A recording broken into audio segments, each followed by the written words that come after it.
even good evening, our dear teachers, and welcome to our podcast. My name is Catherine Ossoy, and I'm going to host our meeting today. We always ask you if you want to discuss some specific topics, and according to your answers, one of the most popular ones is personalization. So, everything is for you. And today, our guests are Marina Mushnikova, a TTC methodologist, and Hello, Marina each and everyone. Evstratova. Hello. Hey. And Marina Evstratova, the head of the methodology in TTC. And they both know everything about personalization. So glad to see you, our dear experts. How are you today? So couldn't be better. Actually, I would say that I'm full of beans, really, and I look forward to having some good conversation with all of you guys. So thank you so much for coming. Thank you so much for having invited me. Yeah. The Good. same. Feel excited to share. Perfect. It's really good. Yeah. And we are glad to see you too. We are also looking forward to listening to your pieces of advice and the information which you can share with us. So, our dear listeners, have you ever met two absolutely identical people? I bet you haven't. And what about you, our dear guests? Have you? I haven't actually. Hmm. I Marina, can what say about that you? there are some typical students that share, well, the same goals, maybe, or that have the same fears, that have similar learning experience or similar beliefs or something yeah, like that. But two identical students knew. Yeah. Hmm. Actually, when we ask people like if they met, yeah, identical people, yeah, lots of them think about identical twins, you know. But that's not our story, yeah. And as actually Marina mentioned, we are going to talk about personalities. And unfortunately, or fortunately, I think actually fortunately, yeah, there are no identical personalities, emotions, and needs. And how much does it matter when it comes to teaching? Marina, what can you say? Well, it matters a lot, and I guess it would be absurd to say that personalization doesn't matter, especially today when personalization seems to be everywhere. We're offered personalized, I don't know, recommendations on Netflix, personalized lists of books to read and everything, like personalized tailored courses or something. And here, even in teaching, well, it's also crucial, but the degree of personalization also matters, and sometimes it might not be obvious what role the teacher has in personalizing the course for each student. So, Hmm. Okay, Marina, what can you say us? Actually, Tell I us, do agree. sorry. Really, it really matters a lot because actually, I do agree up to the point with Marina that Hmm. personalization is everywhere. And nowadays, if you do not personalize lessons, right, and you do not just, meet your students' goals and expectations, just, the students, simply speaking, they leave school, right? And it might lead to some like kind of consequences, right? So actually, when lessons really do not live up to the students' expectations or like hopes, there is no common ground, right? With the students' needs, goals, or preferences, yeah, it could lead to some frustration. First and foremost, the student might feel dissatisfied because usually students come to school with particular goals, right? To study, for example, business, to know how to negotiate, and so on and so forth. And as a result, there is no personalization. They might go just simply speaking through like new general course. And in this case, so there might be two different ways, right? First of all, the student might leave our school, or the student might ask, like, to substitute the teacher at least. But I would say that by means of conducting lessons automatically, you might not just keep your students, right? When there is no personalization. And as a result, yeah, you might just lose your students regularly. Definitely. Yeah, Unfortunately, yeah. yeah, for sure. So yeah, that's why we are here to discuss it. Yeah. So are there any just like I have one question. Is it really a trend nowadays that like there is a personalization and we should think about that every time, everywhere? Are there any, I don't know, surveys about that? well, I Marina, think what? it started several years ago, actually. And if you look through the lists of topics, I don't know, the most popular conferences, you will see that this topic of personalization is everywhere. Mhm. And I remember that, well, basically the boom of it happened maybe 2 years ago, and approximately like before the pandemic. Mm-hmm. The most mm, successful courses would be the courses that are up to the students' needs to the maximum, for example, Mm-hmm. especially if we're talking about online education where the person has lots and lots and lots of stuff to choose from, lots of schools and lots of I don't know, teachers, because basically every single student has a choice to go to Skyin or to go to I don't know, some private tutor. And well, basically the trend now is to follow the students' communicative needs, and it switches the focus of the studies completely. So we as teachers are used to teaching the language to the student, but and again, here we're talking about, well, teaching the syllabus to the student. Mm-hmm. So some the list of topics, the list of grammar topics, the list of vocabulary topics, teaching reading skills, teaching listening skills, and well, teachers, for example, who do teach the syllabus to the student, they know what they're going to teach at which specific time, which specific month, even before they start teaching their student. And basically, here we're talking about the lack of personalization. But if we're talking about more personalized learning, then we would be focusing on teaching the student to communicate using English. And here we're switching from content-centered environment to student-centered environment.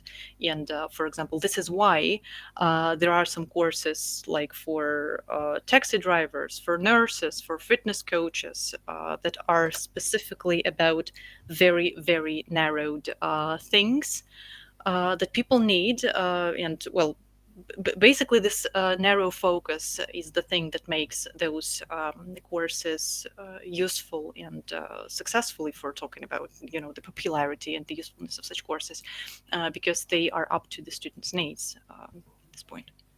Mm-hmm. And is there any specific statistics which we can discuss? That's a good question. Perhaps yes. I know, They that's why I'm should be some asking. statistics. Okay. Well, if we're talking about Skyin, for example, Mm-hmm. there is a very interesting well, basically, there is a very interesting thing that I can talk about.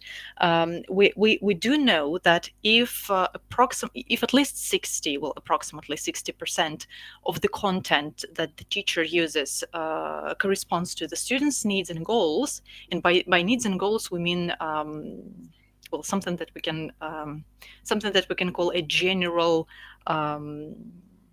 I don't know, a general sphere or target Mm-hmm. language use domain. For example, I study for myself, I study for pleasure, I study for work, I study for travel in those target language use domains. If at least 60% of the content corresponds to this domain, the student will stay with each teacher longer and the student will be more satisfied, the student will be more engaged. And we would see that by the statistics. For example, the student would have more lessons in a week or in a month, for example, if we measure that in this way. The student would do more homework just because the student would be more engaged in this way.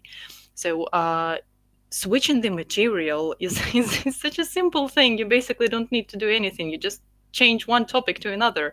You don't change your method or you don't change the Mm-hmm. way you teach. You just change basically the text that you're showing on the page.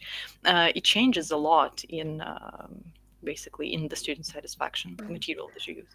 You Yeah, know, about absolutely actual true. switching. Oh, sorry, No, Marina. no, no, Please go no. on. And absolutely true. The simplest thing is just to juggle, several courses at just once. And it makes sense because in this case, our students might feel more engaged and more motivated. And they might even start doing homework because they see that there is some personalization, right? That they do not simply go through like new general course, for instance, but some additional materials according to their needs are added. That's it. Yeah. Hmm. That's my I had remark. one question. Okay, yeah, we can switch. Like we can open different materials. Yeah, whatever we want, whatever our students want. But what if it is the first lesson with our student? We know nothing. How can we personalize the lesson? Discover everything that you want that you How? need. How? Well, here again, I'm going to talk about Aloha Lesson 2.0. Special job. Surprise! That is everywhere. It's in every communication channel now. Yeah, I think that, well, basically everyone is fed up with the messages about a local lesson now. But literally, this is the only tool that we can now use to tailor the first lessons with our students, regardless of whether they had their introductory lessons or not. Well, 50-55% of students actually don't have any introductory lessons because they want their time to be spent in the most effective way possible, and they know that the introductory lesson is, well, basically is not with their teacher who's going to teach them, and it's more about, like an excursion to the school. Mhm. I'm going to skip it. I want my teacher to teach me from the very first lesson. And yeah, well, without discovering your students' needs and goals, there is nothing you would be able to do. And this is why this is the first step that you're going to perform basically during the lesson, looking through the target language use domain, which is the general goal for myself, for business, for traveling, or something like that. Choosing a sub goal, for example, well, read blogs or write blogs or something like that. And then you would choose the micro goal, which is basically the communicative goal of each lesson that you're going to take after it. And well, basically, there is a chance to personalize the lesson in general. Well, to choose one of the branches of the lesson, or for example, if you feel that the lesson is totally not up to your student wants to study, I don't know, pharmaceuticals or English for surgeons or something like that, you can choose this material.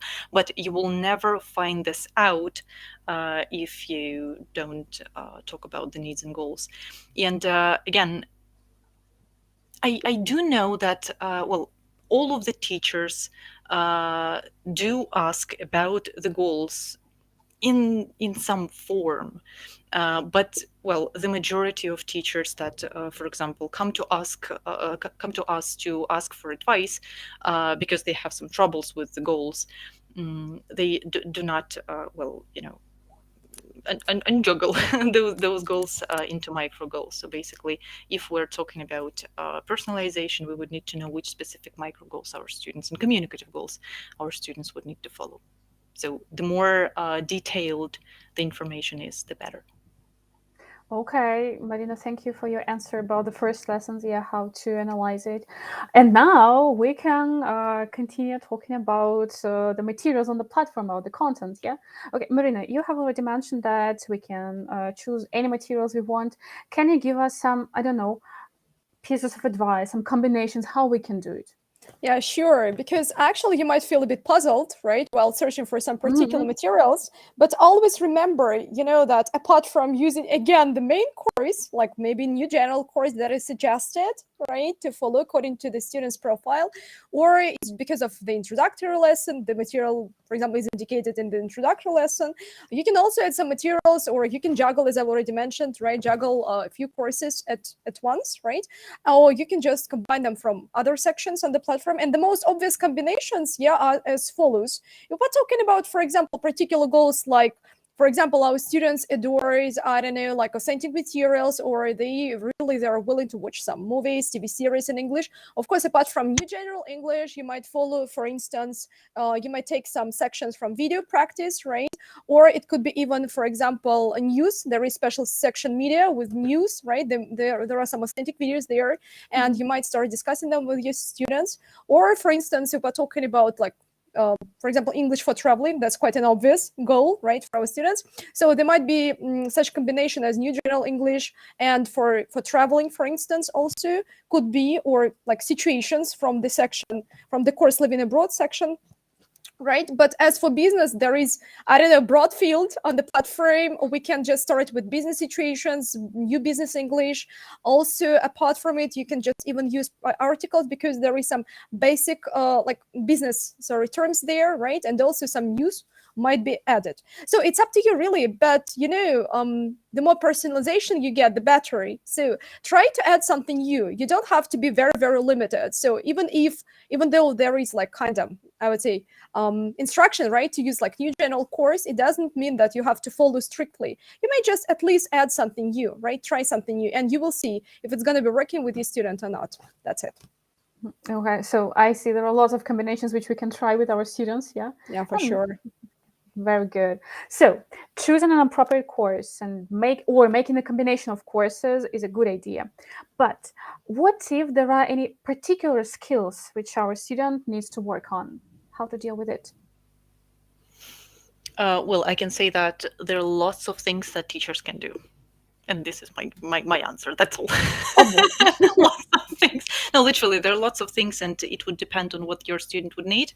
Because if we're talking about personalization in general, we can divide it. We can imagine it as three layers: the layer of the course, the layer of the level of the lesson, and the layer or the level of the exercise, or the slide and the exercise even. Mhm. And if we're talking about the specific skill, for example, you can turn any exercise or any slide in the lesson materials into something that you can use to develop your student's skill. For example, if your student needs to develop their writing, okay, let's take a text or let's take the audio that is supposed to be used for developing listening skills. For example, to listen for gist and listen for detail. For example, okay, let's listen to it and write our comment as if we are, I don't know, composing a comment for a YouTube video or something like that. So basically, this is a very simple switch that you can do. So you can change the mode in which you are dealing with the material. For example, you ask your student to write, to react on this exercise in writing, in speaking, comment on it, for example. We can listen to that, or we can work with the script, developing their reading skills. We can work with different vocabulary, not with the vocabulary, for example, that is on the page. We can extract additional things. If the material is too difficult, or if it's too complex, too bulky for a lesson, for example, we can again cut it down, or we can, I don't know, create some additional activities. And basically, this would be up to the teacher what to do with it, depending on what your student will need. So, tweaking the exercise on the page is one of the, well, basically, this is the basic tool for personalizing the lesson in this case. Just depends on what you want to do, I mean, precisely in a lesson. So such a detailed answer. Thank you. Marina, do you have anything to add? Actually, here, I would say here, I'd like to Mhm. add something. So, Even of course, it more. might be challenging to do that since it might require some additional time and efforts to prepare some actual personalized even activities or exercises and so on. So on. Yeah, but the only thing that you have to do is just really, first of all, you have to adjust your lesson, or Mhm. adjust your language. Yeah, first and foremost, I do agree up to the point with Marina that if you see that they like kind of activities too bulky, right? Of course, you may just exclude something, and of course, you have to understand what your student's language level is like, right? And you have to grade your language specifically so as to make it more personalized, because otherwise, for students, it might be quite problematic to get the main idea of this task. And of Mhm. course, depending on the particular skill, if we're talking about for instance, the student is willing to upgrade, I don't know, pronunciation skills or something like that. You can just, for example, watch a YouTube video, right? Something like that. And afterwards, you can just, ask a student to imitate, right?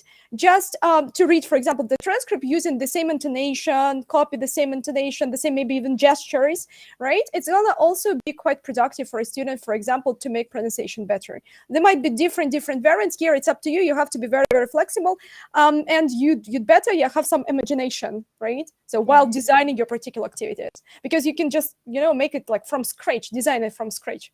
So that's it. Mhm. Okay. So, but sometimes it can be difficult, yeah, like to be creative, especially during the lesson. So, and how can we like prepare for that? Are there any special materials, I don't know, courses which can help us to be ready for these situations when we need to work with listening suddenly or with grammar, I don't know, whatever. Are there Well, any you things? would need time. Uh-huh. Again, we're talking about the anticipated issues that might arise Mhm. in a lesson, and if you know that your student will struggle with the video or with the audio or with reading the text, for example, with vocabulary, you will need to prepare additional exercises for that, because in a lesson there would be literally no no time to prepare, and well, it might ruin the lesson basically if, for example, if we know that the student is going to have lots of difficulties with Mhm. something that we see on the slide, but if we don't do something, well, there are, of course, workshops, for example, if we're talking about each specific skill, or there is the course that is available in English, actually, on personalization, that tells how to personalize the lessons on those three layers, as I mentioned, or levels. Mhm. Um, and well, if we're talking about preparation, the key to preparation is knowing why you're going to do some changes in a lesson and what exactly you want to do. For example, if you see that there is something wrong with the material, that your student is not going to like it, well, you have to answer the question why. Well, my student, for example, will not understand the accent in this audio, or well, my student will not be able to comprehend anything said there because of connected speech, for example. And based on this answer, for example, well, this is the experience of my students, for example, Mhm. because they frequently have issues with listening, for example, listening decoding, and I quite frequently do such exercises, prepare for them. Some additional exercises to train connected speech, to well, those exercises, the mechanics are called scripting, for example, or dictation. Then we can work with shadowing or imitating, all of that stuff. But again, it needs preparation and time for that. So yeah, basically we need to know which specific skill we're going to train, and Mhm. then if you know that, well, basically just time, Mhm. because that could be Yeah. done quite nicely. Not only time, I think just like fortunately, yeah, we have these courses and workshops which can help us to prepare for these difficult situations. And yeah, I think it could be really useful to attend them. You can see the link right here. Yeah, so just follow this link and you can find the whole information about this. Yeah, how to attend it, what kind of workshops we have. And now, I'd like to ask you some personal questions. Yeah, can you share the most challenging cases of yours? Who will We be the have a first? lot of challenging cases, I think. Okay, let me start, and maybe Marina will join us. Yeah, frankly speaking, I've already had so pretty much, I would say, pretty many cases. And frankly speaking, I'm gonna start sharing one of the cases with you. If you don't mind, it won't take a lot of time. So actually, I had a student, right, who was a personal coach. She was like a fitness trainer from Albania. Actually, she was Mhm. Russian, right? But her permanent place of living was Albania. And when I got the student, I felt a bit puzzled. I really didn't know what to do because, according to the introductory lesson, right, with a methodologist, her initial request was just to conduct either personal trainings or group trainings, right, only in English, using just instructions, appropriate instructions, and just making some requests, getting some information from clients, and so on and so forth. But, the most suspicious thing was that she had already changed three or four tutors before, right, before coming to our first Mhm. lesson, and really felt scared because I really, to tell you the truth, I was so anxious because I was really willing to keep the student, right. So, and the thing that I did is just I followed, because she was not a new student here, I clicked on the section portfolio, her portfolio with all the lessons conducted, and got some information about the materials that she had just used, she had learned before, and so on and so forth. And Mhm. really, I was taken aback owing to the fact that these materials really didn't meet any of her goals, any maybe of her expectations. Because, surprising, I don't know why, but the first teacher selected the topic Olympic Games. What for? Right? I mean, mostly this lesson was about like Olympic sports and just the history of Olympic Games. Yeah. The second Mhm. teacher, the material was predominantly focused on medicine, really not only like first aid, but some very, very detailed terminology and so on and so forth, right. And the lesson was like 3D printed cards, something like that, right. But it didn't fully correspond to the students needs, to the students language learning and so on, because she needed to expand your vocabulary, and also she needed to provide clear instructions, right? That's why I was very, very anxious. And to personalize the lessons with her, first and foremost, of course, I took some materials on the platform, but also I had to design my own materials from scratch to tailor her needs. And I prepared some Google presentations, very, very short ones, but still. And once, for example, she was just told, right, to make subtitles for the video provided. So while watching the video, she had to imitate what was happening, and she had to make some proper instructions, But before, of Mhm. course, we just had learned some vocabulary, and while doing this activity she could practice all that stuff, and it was some sort of simulation. She could just improvise a lot, and I would say that she felt overexcited while doing that, and she could see some value, right? That's my case, one of the So most memorable cases, I would say. Yeah. I see you managed to keep the students, right? Yeah, Yeah. I really was trying to keep her. I did my best just to do that, so Mhm. thank you. That is Good. one of the cases. Okay. Mhm. Thank you for sharing. Marina, what about your experience? That was a great case. I just Mhm. remembered one of my, well, she wasn't actually one of my first students, but someone whom I got during my first month here at Skyeng. That was a student who needed to take a special candidate exam in English that you take to when you're Oh my applying for gosh. Russian universities, when you're applying for a Mhm. PhD, and she was an obstetrician. Well, you Oh. can imagine there is nothing on obstetrics basically on the on the platform, and everything that we did together was well, tailor made. So we took, for example, what we did, we took the articles on obstetrics and gynecology. We took lectures on medicine that we could find. We took podcasts and YouTube videos on that topic, and we would work on that together. So we were working through the script, for example, of the video, and we were working with the vocabulary. She was doing lots and lots and lots of stuff at home by herself because, well, she needed that time because, well, at that time she was an elementary student. You can Mhm. imagine obstetrics and gynecology, elementary Impossible. student. That, well, that seemed impossible because we had only 3 months. Oh my God. You have Well, so many criteria, okay, to follow. yes, yes, lots and lots of limitations. The Yeah. more I talk, the It seems to more me that you horrible felt the things pressurized become. a bit, right? Okay. Yes. Well, I loved this student basically, and well, I still teach her. Of course, the everything changed since then. I hope Uh, she's not elementary anymore. yeah, she's not elementary now. She was she's been able to grow to, well, an upper intermediate student of sort, more or less. I would call that she's an upper intermediate student now, and well, that was a challenge. But again, that was possible because we didn't take the main course. I can't even imagine what would have happened if we took the general course, for example, or I don't know, English for business or English for medicine or something, and well. Nothing would have happened, and of course she wouldn't pass her Mhm. exams, and basically she wouldn't get the And PhD you and would all of have that stuff. lost the And I would student. have lost my student for sure. Yeah. Yeah. That But took a finally, crazy amount of time, though. Well, crazy amount of oh, time. But again, if we're talking about preparing for lessons, I would say that if I see the result from my work and if I see that my students are happy and if they're progressing, I'm able to, well, I'm going to invest. I'm going to continue to invest my time into them. But if I see that, well, I'm doing something wrong and my students are not happy with me, well, what for? good question. What for? Yeah, we always should ask not only our students but also ourselves. Yeah, what for? But look, yeah, actually, it's good that you've mentioned that there are lots of criteria, yeah, like what we should think about. What do you find the most difficult when we need to personalize?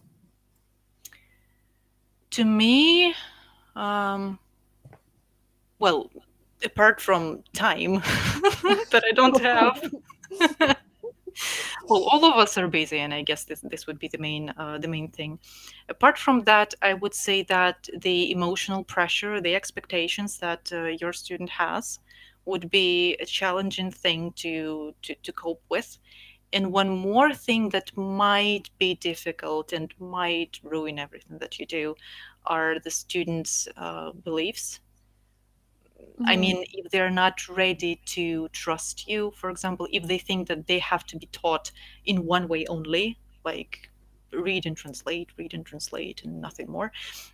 If they're not ready to try your techniques, if they're not ready to try your exercises, or to, I don't know, just to trust what you're going to do with them, it's not going to work, and it's going to take lots and lots of time and effort to have them believe that your methods are actually working. It could be a problem actually if they don't believe. Anyway, yeah, sounds really challenging. Marina, what about you? What do I do you agree find? up to the point. Yeah. So first of all, this is really time consuming. I mean, if you really want to make your design your lessons from scratch without, without resorting to any materials on the platform, it's going to be time consuming, and you have to be aware of that. But also one more moment is when, for example, you invest money, right? You make a lot of efforts to make your students feel overwhelmed, feel excited, and so on and so forth. But something goes wrong because you cannot just foresee, you cannot predict what it might be like, right? And when you really, I don't know, provide your students with some insights, and afterwards you can hear, maybe it's not like what I wanted to get, but it happens quite rarely. I mean, but still, also you have to really foresee that it could happen. But just I would say that it's better to try, right? For example, to personalize yours, and you will see, would say, like how fruitful your lessons might be by means of personalization. Because just going through only new general course, first of all, it's so from time to time it could be quite boring. But Mhm. we are teachers, we have to be really, really like imaginative. And I would say that I'm for personalization, and I really try to make every single lesson as much personalized as I can, right? And can you share some advice how to do that? Every single lesson, personalization. What advice would you give?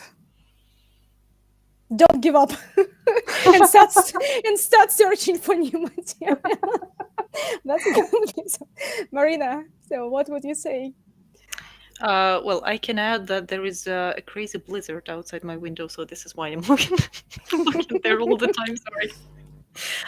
Well, I would add that we have to make a choice whether we want to do well, what exactly we want to do. If we want to just conduct as many lessons as possible, regardless of their quality, or if we want to limit ourselves in terms of our hours that we do every day, but make sure that all of those hours are as effective as possible. So, I would say that if we teach 200 lessons a month, well, it's going to be really, really, really challenging to Yeah, there make is every single unlikely to lesson be work. any personalization. Yeah. Well, you train the skill actually. If, for example, if we're talking about using the materials on the platform, but tweaking everything on the slide, that's a skill basically. And the more you do that, the less time you will need for preparing. For example, with one of my students, well, I can say that I actually don't prepare to lessons with her because I know what I'm going to do every single lesson with her, and well, I basically personalize on the go, and the materials on the platform are enough for us, and well, lessons go as smoothly as they can, and basically she's happy, I'm happy. But I would say this is an exception. This is not a rule. Well, an exception kind of supports the rule in this way. So to summarize, never give up. Yeah, be ready to spend lots of time and be imaginative. So I hope that these pieces of advice were really useful for our teachers, for our listeners. And now, our dear experts, our dear listeners, our time is unfortunately up, and we need to finish our podcast right now. And in the chat, you can find the link. We will be really glad if you fill out this feedback form and give us your opinion about our podcast, what you want to listen to about. Because as you remember, personalization is a must. Yeah. And we are ready to listen to your opinion. So thank you for coming, everyone. Thank you for being with us, and see you next time really soon in 2 weeks. Bye Bye. bye. Bye bye.